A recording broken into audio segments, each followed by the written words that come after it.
mendapatkan mursyid rohani. Ruh itu adalah kiblatnya kolbu. Kebanyakan mursyid melatih kolbu dan nafsiyah. Jadi ada mursyid itu ada 5 mursyid. Guru, mursyid jasadiyah, guru jasad, guru silat, guru fitness, itu guru jasad tuh. Guru baris berbaris, guru apa? Mursyid jasad. Ada mursyid akal. Nah ini nih para dakatir ini, dokter ini mursyid akal. Akal itu dia butuh dalil. Mana dalilnya? Mereka ini jago dalil ini. Tuh udah pindah-pindah ke jenggotnya dalilnya tuh. Ya? Ada mursyid nafsiyah, jiwa. Ada mursyid nafsiyah. Nafsiyah ini biasanya dia ahli mengolah jiwa. Ini terbagi 2. Ada yang kebatinan, ada yang keislaman. Kalau kebatinan nanti jadi prana aura. Tahu? Itu silat-silat kebatinan.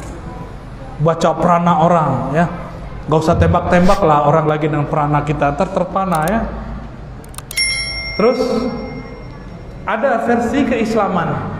Inilah 40 thariqah yang dimu'tabarkan di Indonesia. Nafsiyah ini dia juga punya titik-titik rohani dan warna-warna latifah. Mirip dengan prana tapi berbeda.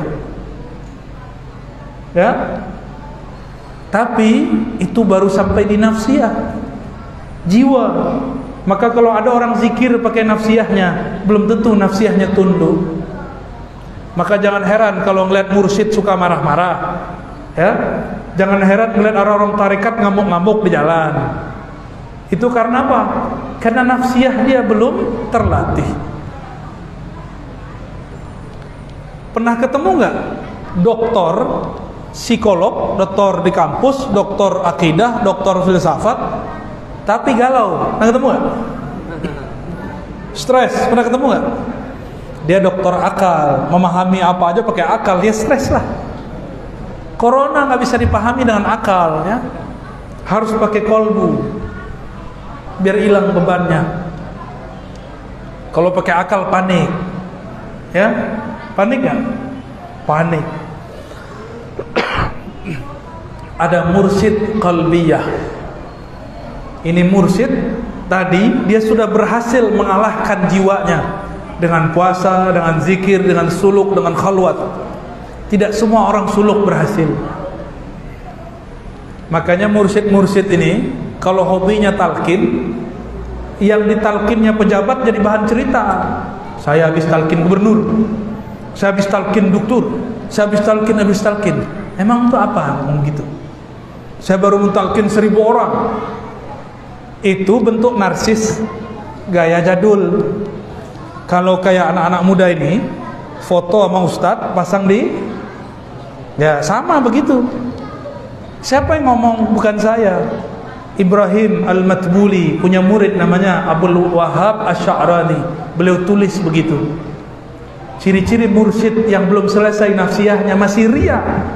Dia girang kalau mentalkin pejabat, dia girang kalau muridnya banyak, dia sedih kalau suruh suluk sebelah lebih ramai daripada suluk dia.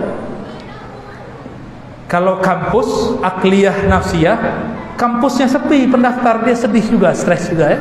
Mirip-mirip stres itu. Bedanya ini stresnya masih bisa dilawan pakai zikir, di nafsnya, di jiwanya.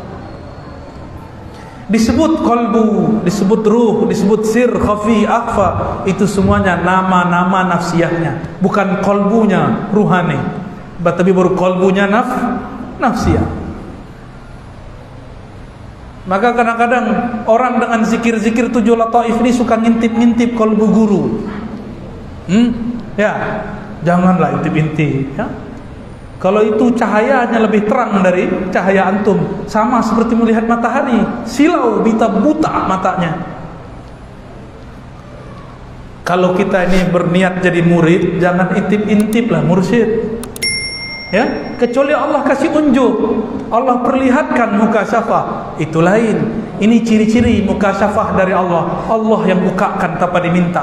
Ciri-ciri mukasyafah nafsiyah berasal dari waswas syaitaniyah. Kita lihat-lihat, lihat satu-satu. Sudahlah. Mau sampai kapan antum begitu? Ya, banyak yang begitu. Saya kemana-mana jalan, Pak, dicoba-coba sama orang. Coba dilirik-lirik.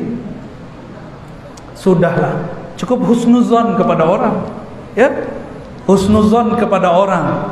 Kalau kita husnuzon, nurnya pindah kepada kita, nurnya mengalir kepada kita.